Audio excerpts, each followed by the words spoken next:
नमस्कार मित्रांनो, सध्याच्या काळातील सर्वात ज्वलंत प्रश्न म्हणजे IPLवर लावला जाणारा सट्टा, IPL बेटिंग आणि बनावट दस्तऐवजाद्वारे जमिनी हडपण्याचा गोरखधंदा. या मुद्द्यांवर काल आमदार अर्जुनराव खोतकर यांनी विधानसभेमध्ये भाष्य केलं. हे भाष्य करतेवेळी त्यांनी बुकींची नावं घेतली आणि त्यांच्याकडे काही यादी आहे हे देखील उल्लेख केला. तर नेमकं या प्रश्नांबद्दल पार्श्वभूमीने त्यांना संपर्क साधला असता ते नेमकं काय म्हणाले आपण पाहूया.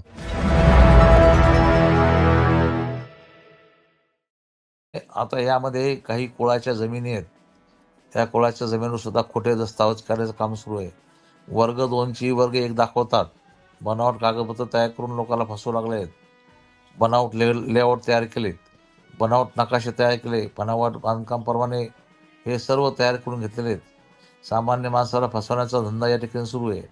याच्यामध्ये शेख मुस्ताक शेख अमीर याने बनावट येणे दाखवले, लोकांना जाहिराती दिल्या. येणे 4444 असं दाखवलं आणि लोकांकडून येण्याचे पैसे घेतले. आता लोकांच्या रजिस्ट्री होत नाहीत, येणे लेआउट होत नाहीत. त्यामुळं शेकडो लोक, हजारो लोक, शेकडो नाही हजारो लोक अडचणीमध्ये या ठिकाणी आलेले आहेत. त्यामुळे यांच्यावर सुद्धा कडक कारवाई होणार आहे भूमाफियावर. IPLच्या संदर्भामध्ये मी सर्व IPLची बुक्यांना इशारा देऊ इच्छितो. तुमची सर्वांची यादी माझ्याकडे आहे, कोण कोण या ठिकाणी बुकी आहेत. तुम्हाला एक संधी देतो माझ्या गावातले असल्यामुळे, आणि ही संधी शेवटची संधी आहे. तातडीनं सर्व व्यवहार बंद करा. व्यापाऱ्यांचे मुलं यामध्ये फसतात, शेतकऱ्यांचे मुलं यामध्ये फसा लागलेत, गोरगरीब मुलं यामध्ये फसतात, चांगल्या चांगल्या घरातली मुलं बर्बाद होऊ लागलेले आहेत. त्यामुळं तुम्हाला संधी, इमिजिएट बोरा बिस्तर गुंडाळून घ्या, नसता मग कठोर कारवाईला समोर जावं लागेल. मी आज आपल्या गावातला विषय आहे म्हणून आपली 2 जणांची नावं दिले. मला सर्वांचे नाव माहीत आहेत. नाईलाज असतो तुम्ही हे धंदा बंद नाही केला, लोकांना लुटण्याचं काम बंद नाही केलं, तर नाईलाजाने मला मुख्यमंत्री आणि गृह सचिव आणि महाराष्ट्राचे DG यांच्याकडं तुमचे नावं द्यावं लागतील.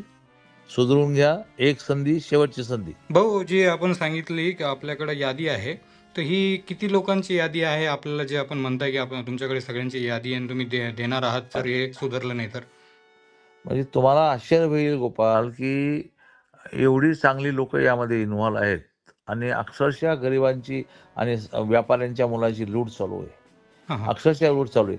माझ्याकडे जवळपास 40-39 नावं या ठिकाणी आलेले आहेत. फक्त आता आपल्या गावातली म्हणून मी ते नावं ती उजागर करत नाहीत. मला अनेक पालकांचे फोन आले. अनेक पालकांनी फोन केला मला, साहेब तुम्ही खूप चांगला आम्हाला बरबादीपासून वाचवलं. आमचे मुलं आमच्या घरात ऐकत नव्हते, तर आम्हाला बरबादीपासून वाचवलं तुम्ही. अनेक पालक मला बोलू लागले. मी 39 लोकांचे मी गावातले म्हणून त्यांना संधी देतो एक सुधारण्याची. नाही तर मला माननीय पोलीस प्रमुख यांच्याकडे द्यायला उशीर लागणार नाही. खूप खूप धन्यवाद भाऊ, दूरध्वनीद्वारे संपर्क साधून आम्हाला माहिती दिल्याबद्दल. हो.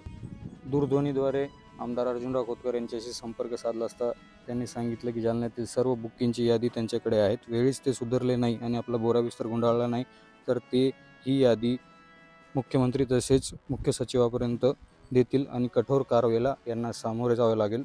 शहरातील असल्यामुळे त्यांना सुधारण्याची दुसरी संधी देत आमदार अर्जुनराव खोतकर यांनी इशारा देखील दिलेला आहे.